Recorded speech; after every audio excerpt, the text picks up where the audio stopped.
You're shopping for some irons in 2024, and you have a bunch of options in terms of price point. I'm going to speak in Canadian dollars here.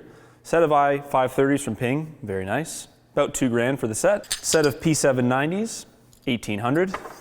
Set of Cobra King Tours, nice value, $1,600. Titleist T200s, about $2,000. Callaway Apex Pros, almost the same price. And a set of Mizuno 245s, very sexy, about $1,850.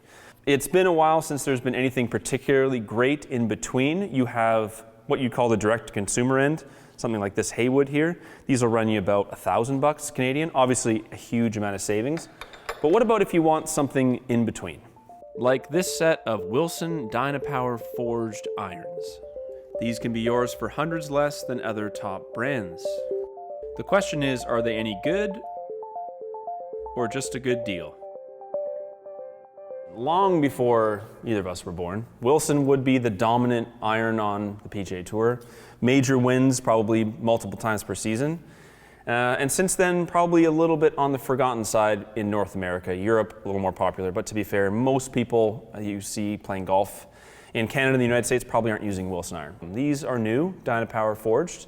Bit shiny, they are hurting my eyes in terms of the chrome. Most companies are going satin. They've just kind of gone, no, we're going to go with the highest polished chrome that maybe anyone's ever seen. Loft-wise, like a P790, so I expect hopefully they would go a similar distance. They're a little bit more traditional look. It's not a small iron, but it's probably a little bit more compact than you would see from a bigger 30-ish degree Loft 7 iron. Some of the technology on the marketing side, if we can just run through it ever so quickly. My personal favorite is a new version, new and improved power holes. Power hole layout. Sorry, say that again? New and improved, comma, power hole layout. If you're wondering who I'm talking to, it's this guy behind the camera. Note the holes. These are the holes in the sole, so hole in the sole. 4 to 7 iron have the holes. 8 to pitching wedge and gap wedge do not have the holes. No. Okay, so it's a bit of a combo set. Holes for some, no holes for others. Okay, and you may be asking, what is the point of the holes? I'm asking it mostly because I just feel like it's an odd way to name something, but the point of it is just to make the face flex more. So it makes sense, and then why is it in the 4 to 7? Because that would be the place you'd want a little bit more launch and pop off the irons, and then for control, you would want to take the holes away so that the 8, 9 pitching wedge, gap wedge are a little bit more consistent for distance control. No holes, more power? No. Holes for power, no holes for control. There's some kind of probably tungsten-y or some heavy metal pads down here in the low part of the face, behind obviously, inside, towards the toe, makes it a little bit more resistant to twisting, so your miss hits will be better. Center of gravity lower, hits the ball higher, even though lofts are strong. And then a face with various thicknesses, so some parts of the face are thicker than others to help miss-hit performance. They are claiming that they've used AI technology for said face. I don't personally see why you need a supercomputer to tell you where people miss-hit the ball, but them and many others seem to think it's necessary. Looks at a dress, again, aside from the incredibly high polish mirror-like chrome, I do like how they look. I'm just not a big chrome guy. Are you a chrome guy? Nice. Nice. They sound pretty good, eh? In the echo chamber. Lovely. Dancing. Class shot. Class. They sound really good. I'm using a Pro V1X here. I could easily hit a lower spin ball and make this go 8, 9 yards further, but so far so good. That's kind of thin. No, but I mean that's kind of why you play an iron with a little more forgiveness. So I did hit that rather poopy. Result is good. These are actually pretty sweet. So if you wanted to harness the power of the holes to hit your 7 iron like 20 yards further, I switched to a golf ball. This is an AVX that will spin probably at least 1,000 RPMs less than the Pro V1X, and I'm going to swing a little bit faster. Let's see how far. Let's see how far we can hit it with this club. That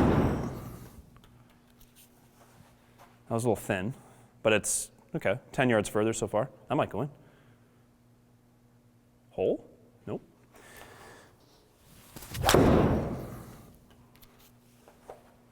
Jeez. So yeah, you can hit these far.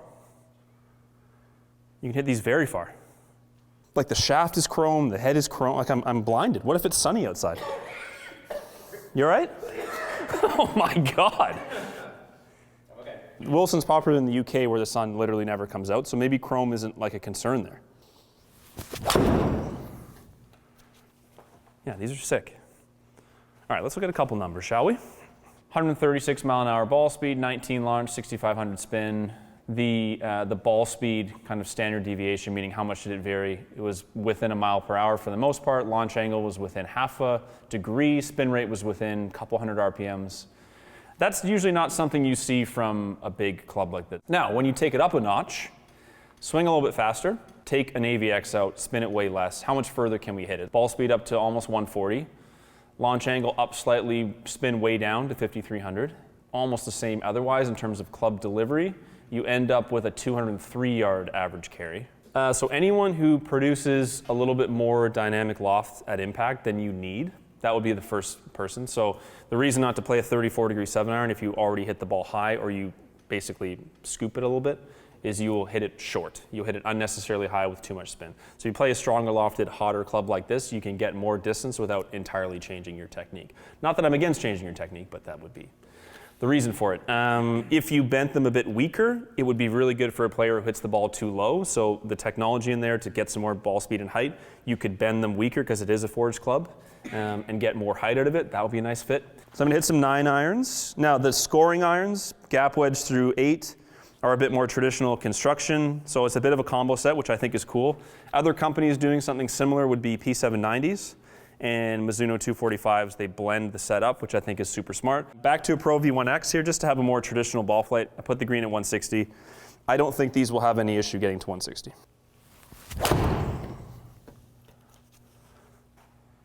$170. Interesting. Well, they don't go short minus the holes. These are spicy. Wow. So in fairness, if you think about gapping of the irons, if this carries 170, if the 8-iron carries 185, and the 7-iron is 200 yards, the gapping is actually fine. But I would have to have a rather interesting set. Most people would, 99% of people would go 5 to gap wedge. The lofts are stronger anyway. 5 to gap wedge in this is more like 4 to pitching wedge was 10 years ago. Into the 5-iron. Okay, that was nice. So pretty good strike. Oh wow, yeah. So it flies plenty far for a 5-iron. I would be happy to get that out of my 4-iron right now. I'd be happy with that. And again, is it kind of a 4-iron already? Yes.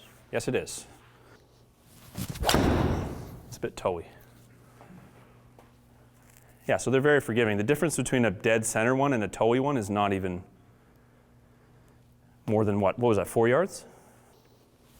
There we go. Yeah, they sound good. They sound good.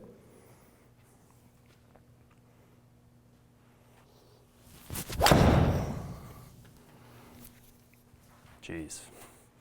Yeah, they're pretty sweet. Okay, so while we're on the topic of Wilson, they did send me a couple of wedges. They're really nice. Wilson staff model forged. Like you have a set of forged irons. People are like, well, I should have forged wedges. Do you really need to? Probably not. I mean, Vokeys are the most popular wedge pretty much in the world, and they're not forged. But I don't mind the idea of it. I'm expecting these to be pretty soft. Very thin sole on the grind, which is interesting. And the shape at address is nice. Nice. That might go in. A little tink on the flag.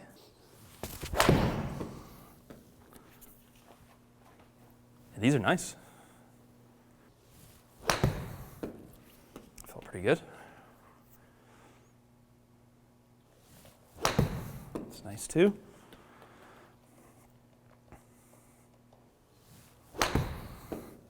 Ooh, yeah.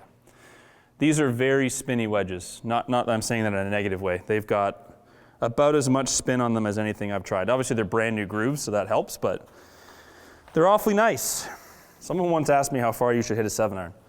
I didn't answer 202 yards, but with this one, maybe you should hit it 202 yards.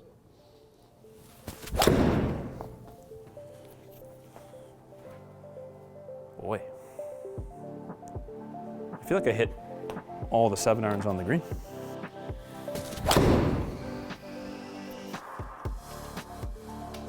Yeah, I like these a lot.